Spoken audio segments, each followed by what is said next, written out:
Зохиолч Б Наранзуул намайг битгий гомдоо 5 дугаар хэсэг. Гантиг бол чинэлэг айлын ганц хүү. Аав Баатар нас араа мөнгөний төлөө үхэн хатан зүтгэж болохгүй олон зүйл хийж явсаар өөрийн гэсэн компани тансаг хаус үнэтэй машин гээд юмтай л болжээ.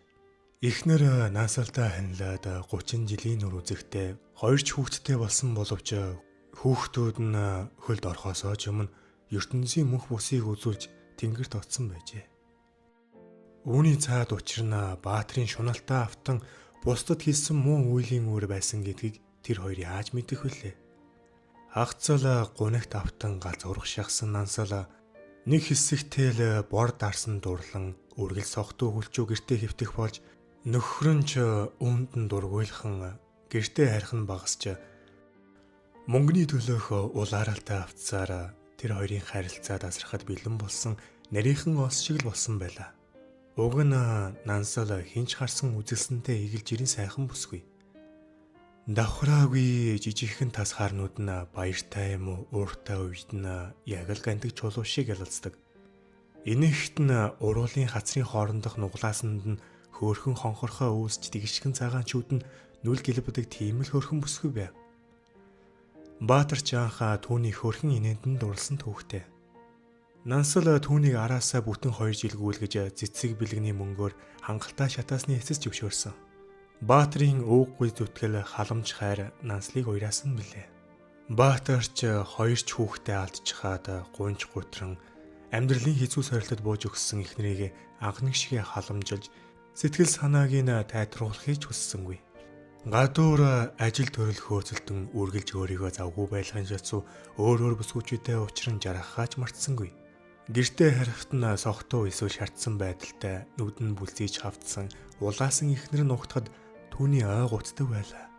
Нанслын гантик шулуу шиг гэлсдэг байсан нүд сааралтан бүдийж Баатрийн сэтгэлийг татдаг байсан хөөрхөн инээд бүр ор сурггүй халга болжээ. Тэр хоёр нэг ширээнд хам сууж хоололгүй түн их утсан байлаа. Тансаг том байранда ганцаархнаа унжих Нансалд амьдралд үнэхээр утгагүй санагдан өдөр хоногийг арайхийн өнгөрүүлж байх үед нь энэ бүхнийг оронгоор нэргүүлэх гинтийн явдал тохиолдсон билээ. Сүндэр орон дээр хөвтөөд нэг зүйлийг хүлээсэн янзтай утсаан байн шалгана.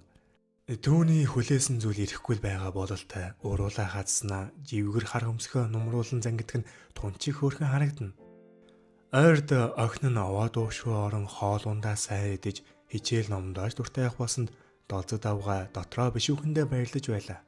Байнга л өглөж явждаг байсан ээж нь нөгөө явдлаас хойш түүний аяар байж үгч дуурхаа байсанд сүндэр ихэндээ игдүүцэн уралдаг байсан ч сүүлдээ харин ч амар санагдах болжээ.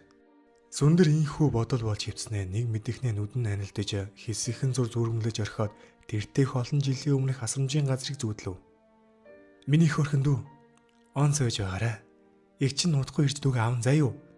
Гээд өөрийг нь үнсэх охины царай юр тоотарахгүй байлаа. Өнөөх охин түүний чанга тэрснээ цааш иргэн алхасаар замархан одоход араас нь сүндэр "Ана намаа битгий орхил доо" гэж хашгиран ихэн татан уйллаа. Сүндрийг нойрон дундаа яргалан гиншиж уйлгахад долзод сандран бос очоод "Миний охин сэрээрээ" гээд зөөлхөн алгадан сэрэв. Нөгөө муухай явдлыг зүудэлжтэй гэж бодсон долзод юм хум шалхаасангүй охиныхоо духан дээр зөөлөн үнсээд холдлоо. Сүндэр шанаагаа даган урсан уламсаа арчаад саяны зүйдээ нэхэн санахыг орлож хэвттэл утсан жингэн дуугарч амгалангаас мессеж ирлээ. Юу хийж байна да? Би саксны секцэд хараад харих гэж явна. Сүндэр саяхан зүүдэлсэн гунигт зүүдийг аль хэдийн мартчихад нулимсэнд норсон нүдэн гэлэлзэн сэргиж инээ талдав. 2 сарын турш амгалангийн мессежинд хариу өгөхгүй явж байгаад саяхнаас тогтлон сэтгэлээ барьж дийлэлгүй мессежээр харилцдаг болсон билээ. Охин жөмөлзөн байснаа хариу бичиж эхлэв. Унтаж байгаа сар сэрчглээ. Сайхан зүуднээ салгачих юм аа. Өө тийм үү. Сэрээсэн дуучлаарай. Би харин чамайг санаад мессеж бичмээ санагдаад. Зүгээрээ. Нэг их сайхан зүуд биш байсан юм аа. Тоглосон. Юу зүудэлсэн юм бэ? Хар дараа юу? Нэг тиймэрхүү муухай дурсамжаа зүйлээ дээ. Чи хараа юу? Микрон суучсан явж байна. Маргааш амралтын өдөр юу хийж байна да? Гэртээ л унжиндөө. Хувц хунраа угаагаад даалгавраа хийн. Харин чи надад хийх юм байхгүй. Харин чамайг завтай бол уулзаж кино үзгүүгээд л. Би завгүй, уучлаарай. Одоохондоо болцож гадуур гарахгүй зүгээр л мессеж бэлтсэж бай. За ойлголаа. Чиний хүслээр л борлоо. Өөр юу байна да? Юу ах вэ? Одоо бас хоолоо хийлээ. Энэ мэтэр оройжин уцаа халтал нэгжээ дуусал мессеж бичэлцв. Уцаа хараад л инээд алдан жуумуулцыг охиноо хараад олзод иш хөөрхий. Хүн дурлцгаж дээ янз нь. Яандаа муухан минь. Ахаад шархлаа тоцрох үйдэ. Химэн бодож санаан зовсон. Сүндэрч шинэхэн дурлалтаа догтлон жаргаж байв сэтгэлийнх нь мухард айдас байсаар л байгаа учраас одоохондоо амгалантаа хит дотносхийг хүсгүй байлаа. Өмнө нь ганцхан Батбаяртай л өрхөж байсан ч түүнд хайртай дуртай байгаагүй билээ. Харин энэ удаа зүрх нь үнэхээр их догдолж тэр хүүгүүнийг харахаар л сандарч твдэн түүнтэй мессеж бичихээрээ бүх муу муухайг марчдаг болсон. Сүндэр охинд анхны хайр гих зүйл нисэн ирсэн байхыг ч үгүйсэхгүй. Амгалан дурлсан охин сүндрээр тогтсонгүй. Ангийнх нь ихэнх охид унаж тусна. Ялангуяа сүндэртэй өмнө найзаж байгаад өнөөх хэрэгээс хойш найзалгаа байсан болор гих өндөр шар охин амгалан тухаангүй дурлсан байлаа. Болор бол ангидаад өдөөгүй сургуульд ааж царайлаг, ганганаар цууртай, боломжийн айлын эрхийн тэнэг охин билээ. Сүндэр дунд ангирд орсноос хойш болортой найслах болж нийлж, хичээл таслан, гадуур тэнэж, цаашлаад бүр тамхи татахыг сурсан байлаа. Царайлаг нуруулаг хоёр охины араас хөвгүүд зөндөг үлддэг байсны нэг нь Батбаяр байсан бөгөөд Сүндэр Батбаяр хоёр үерхэж эхлээд хоёр найзын харилцаа хөндөрж эхэлсэн байжээ. Сүндэр болортой ховорхон уулзах болж Батбаярын найзуудтай нийлдэг болсон тул болор битүүхэн найснаа гомдохын жицүү үс санаж явсаар өнөх аимшигт хэрэгт гарахад Сүндрийг өрөвдөхөөс илүү бахан хансан билээ. Амгалан Сүндэр сайн болж тэр хоёр мессежээр харилцаж байгааг болор хараахан мэдээгүй л явна үнэхээр аз юм. Хэрв болор тэр хоёрыг мэдчихвэл ямар аимшигтай зүйл болохыг хинж таашгүй. Нэгэн мах цусны тасархай болсон дүүн анхны хайртайгаа учирч догтлон байхын үеэр алс хоолын Лондон цугаа эгч нь бас хайр дурлалтаа шатан нисэх нь холгүй байлаа. Зунжингаа хамт байсны эцэст гантиг зориг гарган гэрээс сэтгэлээ хичилж гэрээс ч мөн өөрт нь хайртай болсноо хэлснээр дурлалт болсон үерхэл албан ёсоор эхэлжээ. Тэр нэг сайхан орой гэрээсийг амттан барьсаар гантгийн байранд очиход орцны шатнаасаа ахуулаад сарнаа дэлбээр хөглөрж явсаар хаалга хурч дотош ороход гантиг хідэн 10 лаа хасаасан романтик өрөөнд тансаг ширээ тасчихсан хүлээж байв. Гэрээс баярлан догтлосноо тулгамдаад үг чийлж чадахгүй ангаан зогсоход гантиг догдолсоор хурч ирээд анх удаа урал дээр нь үнсээд надтай үерхээч гэж гуйжээ. Гэрээс дурлалт залууга хайр дүрэн харцаар ширтэж сэтгэл нь хөдөлсөндөө тусал нулимс бөмбөрүүлэн толгой төгсөн билээ. Тэр өдөрш гэрээсийн хувьд амьдрал дохиох олон сайхан мартагдашгүй дурсамжуудын нэг нь болж үлджээ.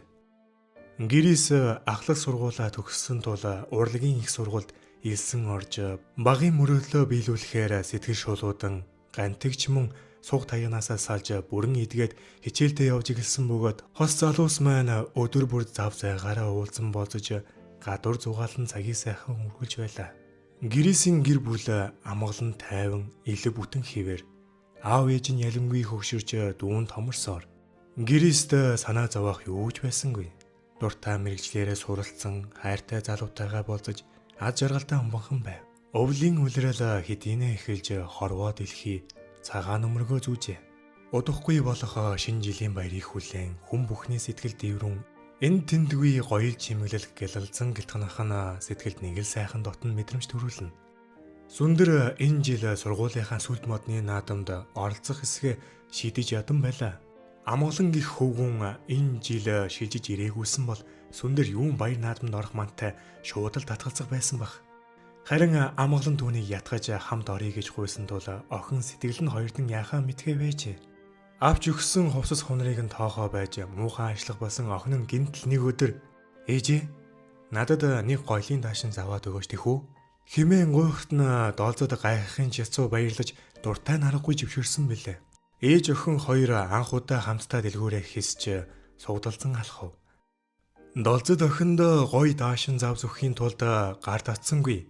Аль үнэтэй чанартай гэсэн дэлгүүрүүдээр явж үзлээ. Цав цагаахан гялалцсан даашин цөмсөд хувцас салхи хөрөнөөс гарч исэн охиноо хараад долзод ямар сайхан охин өсгснөө гайхан биширч алмаар. Сүндэр толны өмнө хитэндээ эргэлзнээ санаа алдаж уг нь ёстой гоё юм а тий.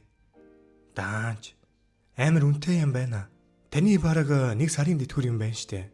Өөр хямдхан даашинж үзье. Юу ярьж байгаа юм дээ охин минь. Наадах чинь үнэхээр гоё харагдаж байна. Аваа. Хитрхи үнэтэй юм байна.